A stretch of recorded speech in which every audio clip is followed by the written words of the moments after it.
नमस्कार, 5 शहर 5 खबर में आपका स्वागत है। मैं हूं आपके साथ दिनकर आनंद। पहली खबर अतीक अहमद से जुड़ी हुई है, जहां उमेश पाल हत्याकांड में आरोपी असद अहमद का अंतिम संस्कार शनिवार को प्रयागराज में किया गया। असद को प्रयागराज के कसारी मसारी कब्रिस्तान में सुपुर्दे खाक किया गया। इस अंतिम संस्कार में 25 से 23 रिश्तेदार असद के शामिल हुए। इस दौरान असद के रिश्तेदार समेत परिवार के कुछ और लोग भी वहां मौजूद रहे। बता दें, इस दौरान ड्रोन से पुलिस ने निगरानी की। पुलिस की कड़ी सुरक्षा के बीच असद को दफनाया गया। वहीं बता दें कि दफन करने के बाद वहां पे कुछ संदिग्ध महिलाएं भी बुर्के में पकड़ी गई, जिनसे पुलिस की पूछताछ जारी है। वहीं आज अतीक से एटीएस पूछताछ की। एटीएस ने करीब 4.5 घंटे अतीक अहमद और अशरफ से पाकिस्तान कनेक्शन और आईएसआई मॉड्यूल को लेकर पूछताछ की है। तो बड़ी खबर आपको बता रहे हैं, जहां आज अतीक अहमद का बेटा अरशद अहमद को दफना दिया गया, साथ ही शूटर गुलाम को भी दफना दिया गया। साथ ही आपको बता दें कि सुपुर्दे खाक होने के बाद सूत्रों की माने तो कब्रिस्तान से बुर्के पहने कुछ महिलाएं पकड़ी गई है। इन संदिग्ध महिलाओं से फिलहाल पूछताछ कर रही है पुलिस। इसके साथ ही अतीक से भी एटीएस पूछताछ कर रही है।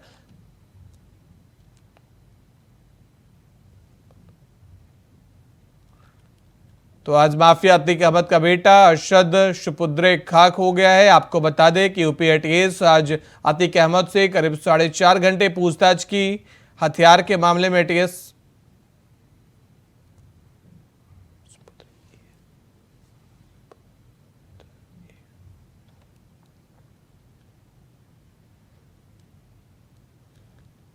तो आज माफिया अतीक अहमद का बेटा अरशद को दफनाया गया है। सुपुर्दे खाक हो चुका है आज अतीक अहमद का बेटा असद। साथ ही बता दें कि उस दौरान ड्रोन से पुलिस निगरानी कर रही थी। मीडिया की एंट्री पर भी रोक लगी थी। साथ ही आपको बता दें कि करीब 35 की संख्या में अतीक और अरशद के रिश्तेदार कब्रिस्तान पहुंचे थे। पुलिस ने भारी सुरक्षा बलों के बीच अरशद को दफनाया। साथ ही आपको बता दें कि मौके पर भारी पुलिस बल तैनात थे कि शायद असद की मां शाइस्ता प्रवीण अंतिम दर्शन के लिए पहुंच सकती है। वहीं एक तरफ आज असद सुपुर्दे खाक हुआ, तो दूसरी तरफ यूपी एसटीएफ लगातार अतीक अहमद से पूछताछ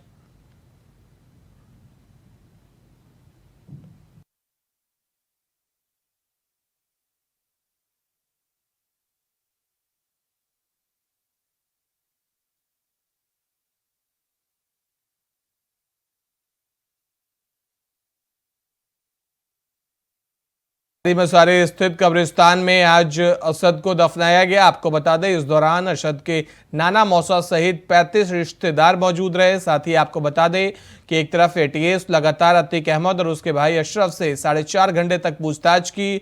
पूछताछ में हथियारों के मामले को लेकर पूछताछ किया गया। साथ ही अतीक अहमद के पाकिस्तान कनेक्शन और वहां से हथियार सप्लाई को लेकर भी पूछताछ की गई। आपको बता दें, यूपी एटीएस धूमनगंज थाने में अतीक अहमद से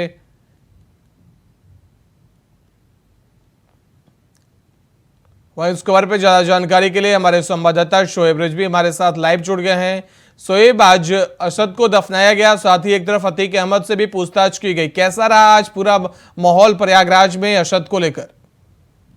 देखिए, निश्चित तौर पर आज चकिया का जो पैतृक इलाका है अतीक का, वहां पर जो कसारी मसारी कब्रिस्तान है, वहां पे अतीक के बेटे असद को दफनाया गया। हालांकि इस वक्त बड़ी संख्या में पुलिस बल थी, पूरे तरीके से छावनी में तब्दील कर दिया गया था।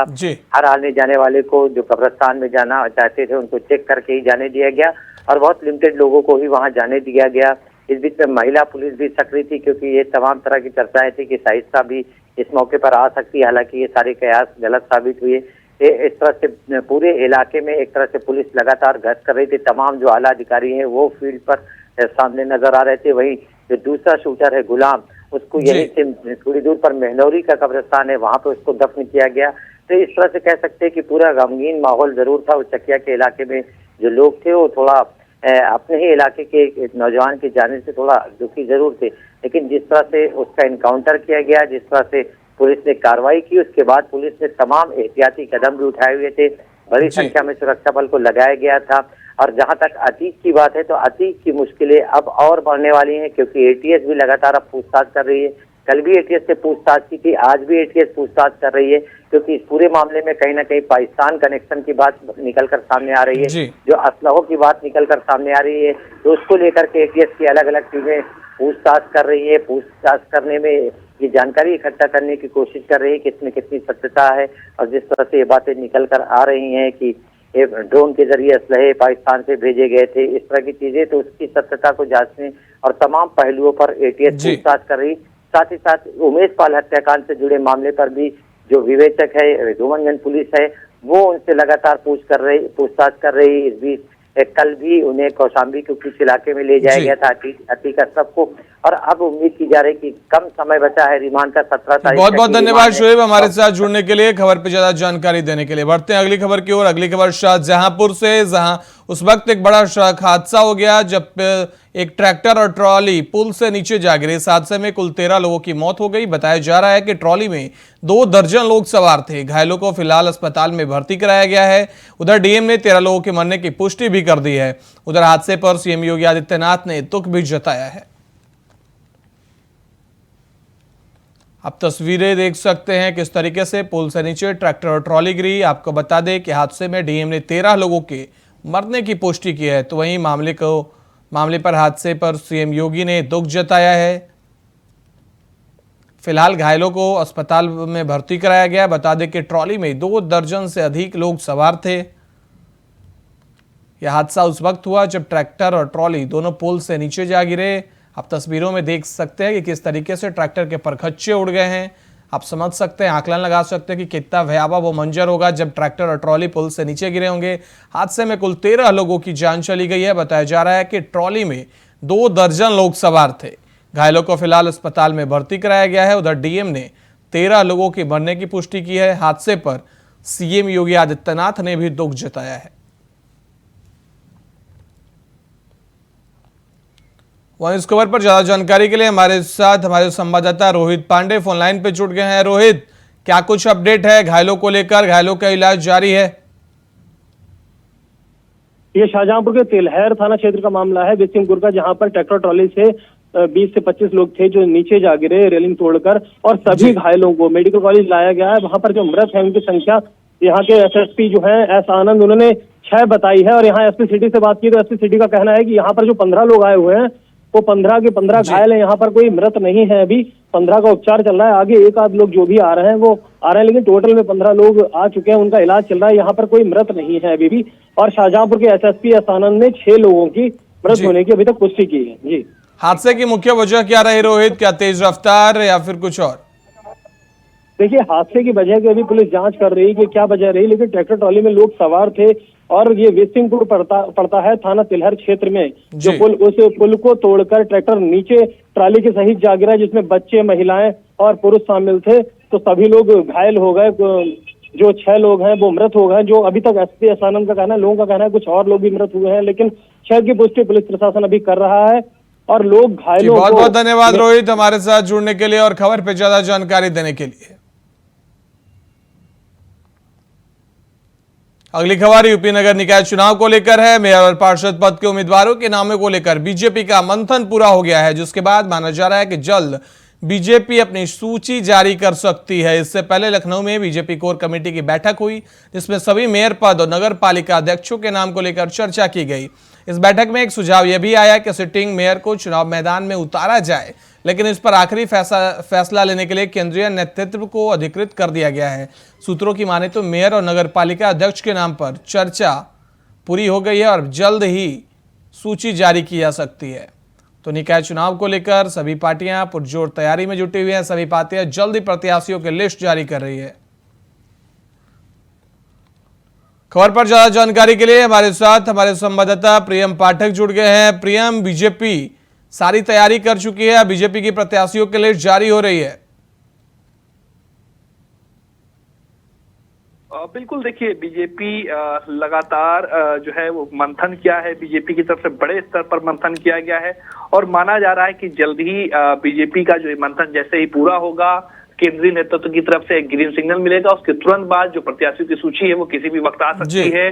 सभी के जरूर अभी इस समय जो निगाहें हैं वो इसी बात पर है कि बीजेपी आखिर किसको किन किन लोगों की जो दावेदारी है उसको मानती है और प्रत्याशी के तौर पर किन के नाम को घोषित करती है। फिलहाल अभी अगर आप देखें तो जरूर कहीं ना कहीं गहमा गहमी काफी जरूर मची हुई, चूंकि सभी को इंतजार है कि बीजेपी किन प्रत्याशियों को मैदान में उतार रही, किन समीकरणों का बीजेपी की तरफ से ध्यान रखा गया है, क्या जाति समीकरण रहे, क्या क्षेत्रीय समीकरण रहे, और जो विपक्षी पार्टियां हैं और मुख्य तौर पर समाजवादी पार्टी ने जिन प्रत्याशियों को मैदान में उतारा है उनके उतरने के बाद से हर एक सीट को लेकर क्या समीकरण बना है, जाति समीकरणों पर क्या असर बना है। इसके अलावा जो छोटे दल है जिन्होंने अपने प्रत्याशियों को उतारा है, तो उन दलों के प्रत्याशी के उतरने से कितने वोट कटेंगे और उस वोट का किधर फायदा होगा, इस सभी चीजों को लेकर बाकायदा हर एक सीट का विश्लेषण किया जा रहा है, विशेष तौर पर मंथन किया जा रहा है।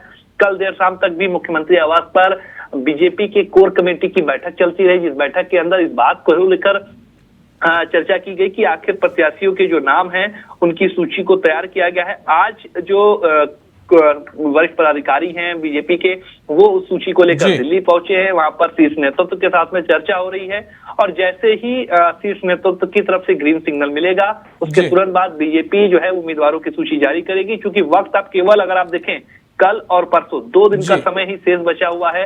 प्रेम, आखिर इतने लेट बीजेपी प्रत्याशियों का चुनाव क्या सूची जारी करने के पीछे रणनीति है या कोई असमंजस की स्थिति है? क्योंकि आप अगर बात कर ली जाए सपा की, उसने भी जारी कर दी, सुभाषपा आरएलडी ने भी जारी कर दी, तो आखिर बीजेपी इतना देर क्यों कर रही है? देखिए, बीजेपी की हमेशा अपनी रणनीति रही, वो सभी के पत्ते खुलने का इंतजार करती है और उसके बाद में ही अपने पत्तों को खोलती है। हर पार्टी ने अपने प्रत्याशी उतार दिए हैं, अब उसके बाद सीटों के क्या समीकरण बन रहे हैं, किसकी काट किससे हो सकती है, इन सभी चीजों को लेकर मंथन है। और ये एक सोची समझी पूरी प्लानिंग है।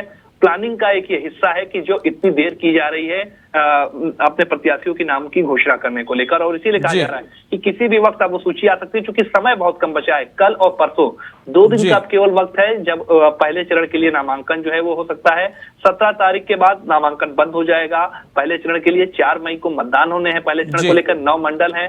तो कहीं ना कहीं बीजेपी इस बात को बखूबी समझ रही है और इसीलिए आखिरी कह सकते हैं मैच को आखिरी बॉल तक लेकर जाना चाह रही है। और उसके बाद ही बीजेपी अब सबको इंतजार है कि बीजेपी जल्दी अपने प्रत्याशियों की जो सूची है उसको जारी करेगी और देखना होगा उसमें किनको तवज्जो दी गई है। जी, बहुत बहुत धन्यवाद प्रेम हमारे साथ जुड़ने के लिए और खबर पे ज्यादा जानकारी देने के लिए। बढ़ते हैं अगली खबर की ओर। दिल्ली के मुख्यमंत्री अरविंद केजरीवाल को शराब नीति केस में सीबीआई ने पूछताछ के लिए नोटिस जारी किया। एजेंसी ने उन्हें 16 अप्रैल को सुबह 11 बजे सीबीआई दफ्तर बुलाया। मीडिया रिपोर्ट्स की माने तो आम आदमी पार्टी से जुड़े सूत्रों के हवाले से दावा किया जा रहा है कि जिस पर शनिवार को बीजेपी नेता और प्रवक्ता गौरव भाटिया ने आप नेताओं से सवाल पूछा है कि दिल्ली लीकर स्कैम के आरोपी से मुख्यमंत्री अरविंद केजरीवाल ने बात क्यों की। उन्होंने कहा कि इस मामले में अब एक कर तार जुड़ गए हैं। मनीष सिसोदिया और सत्येंद्र जैन की तरह हथकड़ी अरविंद केजरीवाल के करीब है। वहीं इस पर दिल्ली के मुख्यमंत्री अरविंद केजरीवाल ने कहा कि बीजेपी चिल्लाकर शराब घोटाला कह रही है, सारा काम छोड़कर सारी एजेंसी इसकी जांच में जुटी है, लेकिन जांच में क्या मिला?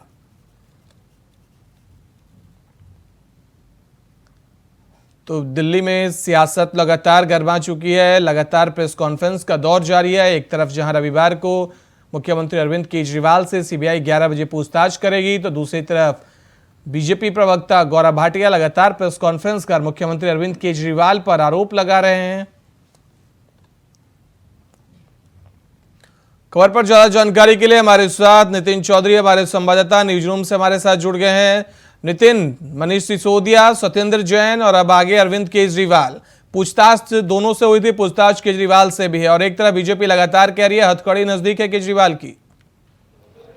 देखिए दिनकर, बिल्कुल जिस तरीके से शराब नीति घोटाले मामले में पहले जो है मनीष सिसोदिया को जो है सीबीआई ने अपने दफ्तर बुलाया था, उससे बाद में जो है सत्येंद्र जैन पहले से ही जेल में बंद है मनी लॉन्ड्रिंग मामले में, लेकिन अब जो है आम आदमी पार्टी के मुख्यमंत्री अरविंद केजरीवाल को भी कल सीबीआई दफ्तर बुलाया गया। उनसे पूछताछ की जाएगी कि आखिरकार इसमें कितना बड़ा घोटाला जो शराब नीति में हुआ है उसकी जो जाँच है वो सीबीआई करेगी। लेकिन मुख्यमंत्री अरविंद केजरीवाल ने साफ तौर पर कहा है कि सीबीआई की जो एजेंसियाँ हैं वो सारा काम छोड़ के जो है पूछताछ और जो सीबीआई की जाँच कराने के में लगे हुए हैं, लेकिन आखिरकार लगातार उन्होंने जी। जो है तमाम बड़े मुद्दों पे जो है भारतीय जनता पार्टी पे आरोप भी लगाए, लेकिन उसके बाद भारतीय जनता पार्टी की तरफ से जो प्रतिक्रिया आई, गौरव भाटिया ने आज प्रेस कॉन्फ्रेंस की, तो जी। उसको देखते हुए गौरव भाटिया ने साफ तौर पे कहा कि अरविंद केजरीवाल को हथकड़ी लगने की नज़दीकी बात आ रही है। लेकिन उसके बाद गौरव भाटिया ने यह भी कही कि अरविंद केजरीवाल अपना नार्को टेस्ट कराएं, इस तरीके की जो बेईमानी के जो घोटाले करें, अब तक जी। आम आदमी पार्टी ने सबसे ज़्यादा घोटाले शराब नीति घोटाले मामले में किए हैं। लेकिन उससे पहले मनीष सिसोदिया की बात की जाए तो मनीष सिसोदिया क्योंकि तिहाड़ जेल में पहले से ही हैं, उन्होंने जी। सीबीआई से पूछताछ की थी, लेकिन उससे पहले सीबीआई ने साफ तौर पर कहा कि मनीष सिसोदिया जांच में सहयोग नहीं कर रहे। लेकिन जी। उसके बाद जब कल सम्मन उनको भेजा गया था, मुख्यमंत्री अरविंद केजरीवाल को जो है कल सीबीआई ने सम्मन भेजा है कि 16 तारीख में जो है मुख्यमंत्री जो है सीबीआई दफ्तर पहुंचे, वहां पर पूछताछ की जाएगी कि आखिरकार इसमें कितने और भी लोग निकल के सामने आ सकते हैं, क्योंकि जी। जो तार कड़ी है वो बढ़ती हुई नजर आ रही है अब तक, क्योंकि अरविंद केजरीवाल भी ये कह रहे हैं कि सारी लेकिन जांच अभी आम आदमी पार्टी की तरफ से विशेष सत्र विधानसभा का आयोजित किया गया है सोमवार को, इसके पीछे की मंशा क्या है? और दूसरी चीज कि अरविंद केजरीवाल ने आज प्रेस कॉन्फ्रेंस कर कहा कि अगर मैं भ्रष्टाचारी हूं, मैं बेईमान हूं, तो इस देश का कोई भी बेईमान है। देखिए, बिल्कुल जिस तरीके से 17 तारीख में जो है विधानसभा सत्र भी चालू होने वाला है, क्योंकि 16 तारीख में कल अरविंद केजरीवाल जो है सीबीआई दफ्तर पहुंचेंगे, उनसे पूछताछ की जी। जाएगी, तो 17 तारीख में विधानसभा सत्र चालू हो जाएगा। उस पर भी अरविंद केजरीवाल जो है पूरी तरीके से कोशिश लगे हुए हैं करने के लिए। लेकिन उसके बाद बात की जाए इसकी, तो आम आदमी पार्टी पूरी तरीके से कहा है कि ऐसे जो बेईमानी के जो घोटाले जो भारतीय जनता पार्टी लगा रही है, आरोप प्रत्यारोप पे आरोप लग रहा है, लेकिन उसी के तरीके देखते हुए शराब नीति घोटाले मामले में अरविंद केजरीवाल को पेश होने की बात कही है, क्योंकि विधानसभा सत्र जो है 17 तारीख से स्टार्ट हो जाएगा। विधानसभा सत्र भी जो है मेन चीज है कि आखिरकार इस विधानसभा के अंदर जो है सत्र की भी जो है पूरी तरीके से प्रतिक्रिया लेनी पड़ेगी। बहुत बहुत धन्यवाद नितिन हमारे साथ जुड़ने के लिए, खबर पे ज्यादा जानकारी देने के लिए। बढ़ते हैं अगली खबर की ओर। बिहार के मोतिहारी में संदिग्ध हालत में 24 घंटे के भीतर 10 लोगों की मौत से हड़कंप मच गया है। पूर्वी चंपारण जिले के कई थाना क्षेत्रों में यह मौतें हुई हैं। गुरुवार से लेकर शुक्रवार की रात के बीच 10 की मौत हुई है, जबकि कई लोगों का इलाज चल रहा है। मौतों की संख्या और बढ़ सकती है। मौतों को लेकर स्थानीय लोग जहरीली शराब की बात कर रहे हैं, जबकि जिला प्रशासन इस बात से इनकार कर रहा है। कितने लोग भर्ती हैं इसको लेकर आधिकारिक रूप से कुछ स्पष्ट नहीं कहा जा रहा है, लेकिन कई लोग सदर अस्पताल समेत इधर उधर इलाज करा रहे हैं। तो वहीं कई लोग ने मौत के बाद अंतिम संस्कार भी कर लिया है। मौत का सिलसिला हरिसिद्धि थाना क्षेत्र से शुरू हुआ है। तो बिहार में एक बार फिर से शराबबंदी पर सवाल खड़े हो रहे हैं। संदिग्ध परिस्थितियों में मौतें हो रही हैं। मौत को लेकर कुछ लोग, स्थानीय लोग जहरीली शराब बता रहे हैं, जबकि जिला प्रशासन इस बात से साफ इनकार कर रहा है। कितने लोग भर्ती हैं इसको लेकर भी अभी आधिकारिक रूप से कुछ स्पष्ट नहीं किया जा रहा है, लेकिन कई लोग सदर अस्पताल तो कई लोग इधर उधर इलाज करा रहे हैं। वहीं लोगों ने मौत के बाद अंतिम संस्कार भी कर दिया है। फिर से एक बार बिहार में शराबबंदी पर सवाल खड़े हो रहे हैं। तो मोतिहारी में लगातार मौत का आंकड़ा बढ़ता जा रहा है। 24 घंटे में 10 लोगों की मौत हो गई है। तो वहीं सवाल खड़े हो रहे हैं कि यह मौत कैसे हो रही है। कोई संदिग्ध मौत बता रहा है, तो कुछ लोग जहरीली शराब से मौत होने की बात कर रहे हैं। आपको बता दें कि लगातार लोगों का बीमार पड़ने की संख्या बढ़ती जा रही है। लगातार लोग इलाज के लिए कभी डॉक्टर तो कोई इधर उधर भटक रहे हैं। आपको बता दें जिला प्रशासन ने शराब से साफ इनकार किया है।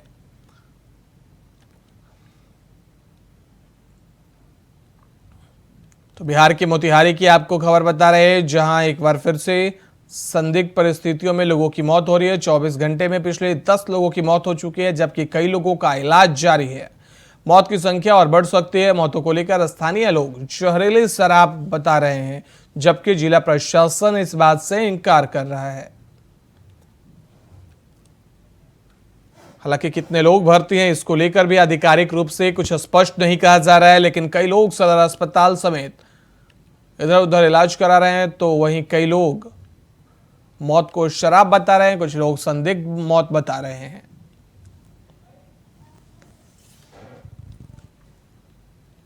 तो बिहार में एक बार फिर से शराब बंदी को लेकर, शराब से मौत को लेकर सवाल खड़े होने लगे हैं। पिछले 24 घंटे में 10 लोगों की मौत हुई है। स्थानीय लोग इसे शराब से मौत बता रहे हैं, जहरीली शराब से। तो दूसरी तरफ प्रशासन इस बात से इनकार करता हुआ दिख रहा है। खबर सामने आ रही है, मौतों का आंकड़ा बढ़ सकता है। कई लोगों का इलाज अस्पताल में जारी है।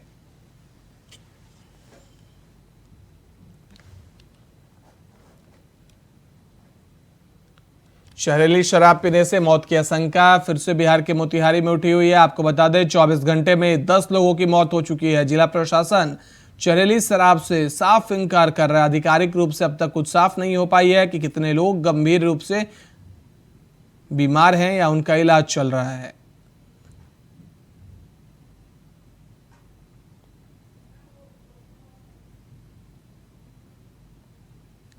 तो बिहार के मोतिहारी में एक बार फिर से शराब को लेकर सवाल खड़े होने लगे हैं। कुछ लोग, स्थानीय लोग जहरीली शराब से मौत बता रहे हैं, तो कुछ लोग इसे संदिग्ध मौत बता रहे हैं। आपको बता दें कि पिछले 24 घंटे में 10 लोगों की मौत हो चुकी है। गुरुवार से लेकर शुक्रवार की रात के बीच 10 लोगों की मौत हुई है, जबकि कई लोगों का इलाज चल रहा है। मौत की संख्या अभी और बढ़ सकती है। मौतों को लेकर स्थानीय लोग जहरीली शराब की बात कर रहे हैं, वहीं जिला प्रशासन इस बात से साफ इनकार कर रहा है। कितने लोग भर्ती हैं, इसको लेकर भी आधिकारिक रूप से कुछ स्पष्ट नहीं कहा जा रहा है। खबर पर ज्यादा जानकारी के लिए हमारे संवाददाता धर्मेंद्र कुमार मोतिहारी से लाइव जुड़ गए हैं। धर्मेंद्र, क्या कुछ जानकारी है? कितने लोग अभी इलाज के लिए भर्ती हैं और ये मौतों का सिलसिला कब थमेगा? क्या ये शराब से मौत है? जी मैं बता दूं कि ग्रामीण लोग का कहना है, यानी कुछ पीने वाला का भी मैंने बाइक लिया तो उन्होंने कहा कि मैंने दारू पिया, तो ऐसा नजर आया कि जो आंख से नहीं दिखाई दे रहा है। अब बहुत ऐसे पेशेंट है जो नर्सिंग होम में कहीं कहीं भर्ती हुए हैं, जिसकी आंकड़ा लगाना तो समझा कुछ बताया नहीं जा सकता।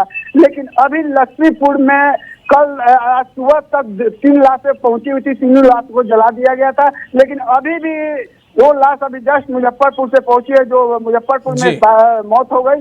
लेकिन अभी आंकड़ा मरने की संख्या मोटा मोटी 20 से 25 के बताई जा रही है। जी, बहुत बहुत धन्यवाद धर्मेंद्र हमारे साथ जुड़ने के लिए और खबर पे ज्यादा जानकारी देने के लिए। बढ़ते अगली खबर की ओर। यूपी सरकार की तर्ज पर उत्तराखंड में निवेश जुटाने के लिए प्रदेश सरकार यूरोप में रोड शो करेगी। हालांकि यूरोप से पहले सिंगापुर और दुबई में रोड शो होंगे। इन रोड शो का नेतृत्व या तो खुद सीएम धामी और या फिर नामित मंत्री करेंगे। निवेशक सम्मेलन के लिए नोडल अधिकारी सचिव की मुख्यमंत्री आर मीनाक्षी सुंदरम को बनाया गया है। निवेशक सम्मेलन अक्टूबर या नवंबर में प्रस्तावित है। इसकी शुरुआत पीएम नरेंद्र मोदी खुद करेंगे।